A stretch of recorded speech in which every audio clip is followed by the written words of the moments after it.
Prison ভ্যানে তোলার সময় এক সন্তানকে পিঠে হাত চাপড়ে মায়ের ভরসা দেওয়ার একটি ভিডিও রীতিমতো ভাইরাল হয়েছিল। ভাইরাল হওয়া ভিডিওর সেই তরুণ বিএনপির ভাইস চেয়ারম্যান বরকতুল্লাহ বুলুর ছেলে। তার নাম ওমর শরীফ মোহাম্মদ ইমরান সানিয়াত। আদালত চত্বরে মা ও সন্তানের এমন দৃশ্য সবার প্রশংসা কুড়িয়েছিল। এবার সামনে এসেছে সানিয়াতের ওপর নির্যাতনের নির্মম বর্ণনা।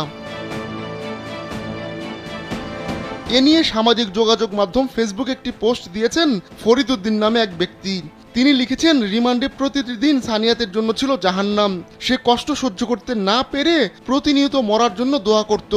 রাত 2:30 বাজে সানিয়াতের মাকে কল দিয়ে অন-এয়ারে রেখে তাকে নির্মমভাবে পিটিয়ে তার আর্তনাদ শোনানো হতো।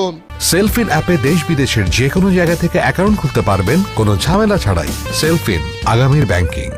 সানিয়াতের মা অসুস্থ থাকায় তার বাবা তাকে হাসপাতালে নিয়ে যান।